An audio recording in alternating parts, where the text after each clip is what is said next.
If you are pregnant or you've recently had a baby, this podcast is for you. I am your host, Kath Bequee, a physiotherapist working in women's health and mum of three. Inside my online program, Fitness Mama, I just love helping support women to care for their bodies during pregnancy, prepare their bodies for birth, and support their after-birth recovery, helping them feel confident and strong inside out during this important stage of their lives.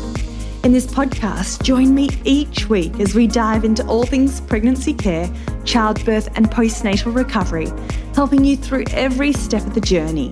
It is absolutely possible to feel amazing and confident in our bodies during this motherhood journey, and I want that for you.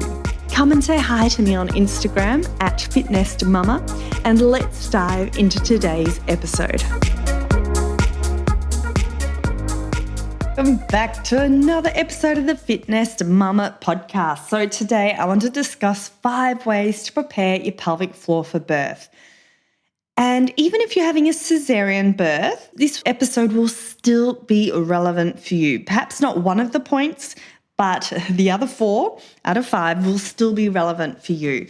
Because the stats are that if you have had a pregnancy, you are at increased risk of pelvic floor issues. So unfortunately, having a cesarean birth isn't protective against pelvic floor issues. And in fact, by the time we reach menopause, research shows us that we're all about the same risk as each other of having pelvic floor issues, whether or not we've had a vaginal birth or a cesarean. So let's get into this episode, 5 ways to prepare your pelvic floor for birth. And I love this episode because I think when we're pregnant, and I know I was the same, we do tend to gravitate towards preparing our nursery, getting all the clothes, preparing for the baby.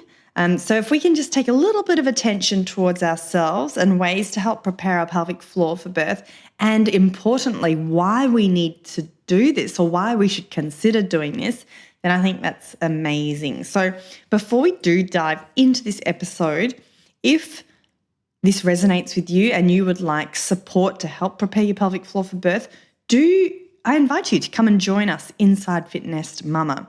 Because reclaiming your pelvic floor, core and strength safely, it's one of the most effective ways you can care for your body confidently during and after pregnancy. And all of this is available inside Fitness Mama.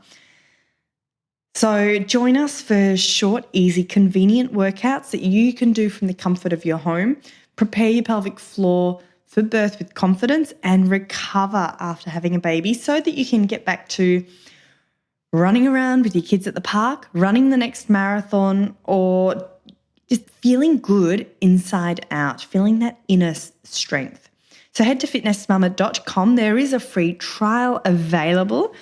So for the month of December and January, we do have a coupon code available if you're listening to this episode close to when it was released. Check the link in the show notes, but the coupon is 2023 goals for a 20% discount code. So if you'd like to come and join us, there is a 20% discount code available for 20% off the first payment, whether or not that's a monthly or a 6-monthly membership. So head to fitnessmama.com and the link is in the show notes. Right, let's dive into this episode, 5 ways to prepare your pelvic floor for birth.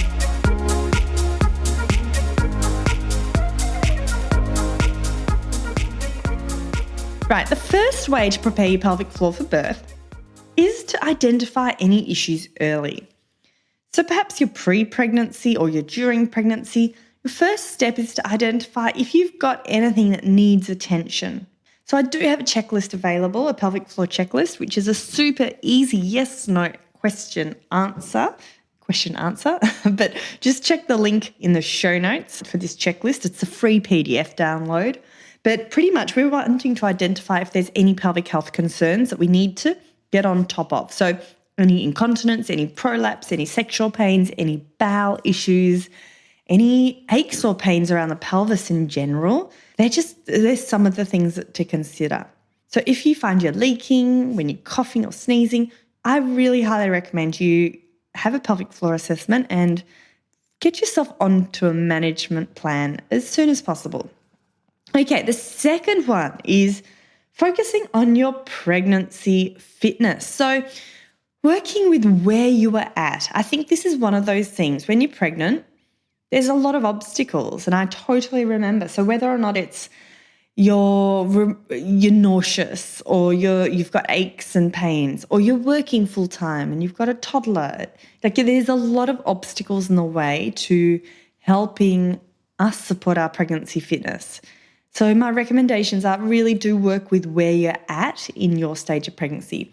So if you're feeling nauseous, perhaps you need some beautiful, easy, short exercise and stretches that you can do in your garden, in the sunlight, in the morning sunlight. Or if you're feeling achy and sore, you need pelvic girdle pain friendly workouts. So we need to make sure we can exercise consistently during pregnancy, but in a way that's helping to support our body. So if you're in your first trimester and you're exhausted, this perhaps isn't the time to be going for a really long run, but doing short, little gentle exercises at home might actually help to revive you and give you more energy. So just have a think where you're at and what you can do to work with your body rather than against it. And even if they're short bursts of 5-10 minutes, they all build up. So you're better off doing a 10-minute stretch and exercise session at home rather than delaying it to go to that gym at the end of the day, which you never end up getting back to. And I know I'm biased. I totally admit that, but that's why I love the beauty of home-based workouts during this stage of pregnancy and postpartum. And it's important with our pregnancy fitness to include core and pelvic floor. So core exercises that are appropriate for pregnancy. So this isn't a stage where you want to be lying on your back exercising. I really do think, especially from the 13 weeks onwards, we need to get off your back, but we need to be including core exercises that are safe. So when I say core, I mean your abdominals, your deep abdominals, your pelvic floor. Your core is like a cylinder inside your body, where if we think at the top of the cylinder is your diaphragm, the bottom of the cylinder is your pelvic floor, and then your back of the cylinder is where your ligaments are and your spine is, and then the front of your cylinder are your abdominals. So it's not just the abdominals we're talking about when we're discussing core, it's the whole functioning of the core, which works with our breathing and our pelvic floor. So if you don't know what I'm talking about, or you feel you've got a great walking program but you're not including pelvic floor and core, that's when, like, for example, Fitness Mama might be perfect for you to squeeze in 1 or 2 short quality workouts in addition to your beautiful walking program. Okay, the third step to prepare your pelvic floor for birth. Actually, I will just go back to the previous one. We know that if we can help with our pregnancy fitness and strength, that helps with birth outcomes and recovery outcomes. So it's actually a really important step to remember. Okay, third step, perineal massage at 36 weeks. So if you're having a vaginal birth, this might be something you want to consider. But I will quickly say I know a lot of women who don't want to do this or don't like the idea of doing it. So when I teach perineal massage inside Fitness Mama, I do it slightly differently. It's not all about the stretch and the massage. To me, it's about learning how to relax that area. If we think about our birth canal, we want that to be as relaxed and open as possible during birth so that the baby can pass through it unrestricted. So if we're zipping up our pelvic floor muscles or we're contracting our pelvic floor muscles because we're in discomfort or pain, you can imagine that's closing off the birth canal. And that's where what I teach with perineal massage, it complements any, say, hypnobirthing, calm birthing, any of those other like birth affirmations, any of those other relaxation techniques you're using for birth. I tackle it from a pelvic floor perspective, but it complements those other modalities really well. And this is all about adding tools to your toolkit. So you might not need to use the tool at the end of the day, but at least the tool is there in your toolkit should you need to use it. And I will also say, I don't teach perineal massage in isolation. I teach it in terms of, and it's too much to describe in this podcast episode, but I teach it in combination with active birth techniques. So strategies to help you actually during birth. How can we help to open up that birth canal? How can we help to support your body rather than fight against it? Okay, so first one was identifying issues early, any pelvic health issues early. Secondly was revisiting your pregnancy fitness and thinking, do you need to complement your current regime or your current exercise, or do you need to add anything, or if you needed to make any changes at all. Third way was a perineal massage.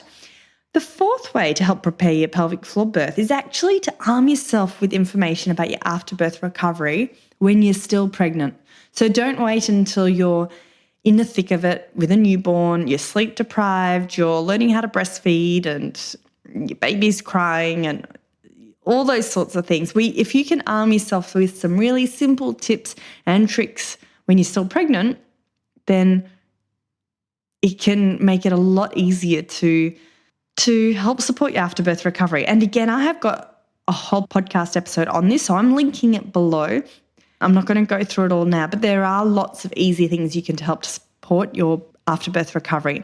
So icing your perineum, horizontal rest, looking after your bowels in that first few days after having a baby, and not lifting anything heavier than your baby. So there's quite a few things. So do check out that podcast episode where I go into a little bit more detail.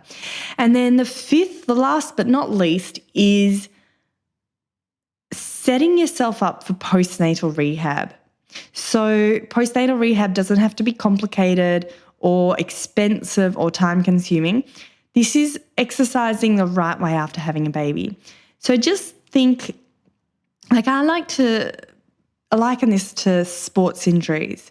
If you're a football player or a professional athlete, if you have an injury, you will undergo rehab before you get back into your sport, competitive footy, whatever it might be. Yet after having a baby, at the 6-week mark, we might see the doctor. I remember for me, 6 weeks, he said, yep, all's looking good. I'll see you in 6 months, from 6 months onwards when you decide to become pregnant again. And I remember thinking, is that everything? My whole body felt so different. It felt unfamiliar to me. I felt weak when previously I'd felt strong. And I thought, whoa, is that it? So this is where postnatal rehab comes into it, getting back into exercise, regaining your strength, but in a way that's supporting your body that has changed. Everyone's body has changed after having a baby, whether or not you've had a vaginal birth or a cesarean birth, and it's totally normal and natural, but I think we need to acknowledge it so that we can then rehabilitate in a way that's going to get us as strong as before, if not stronger. Otherwise, I do tend to find women have a bit of a cycle.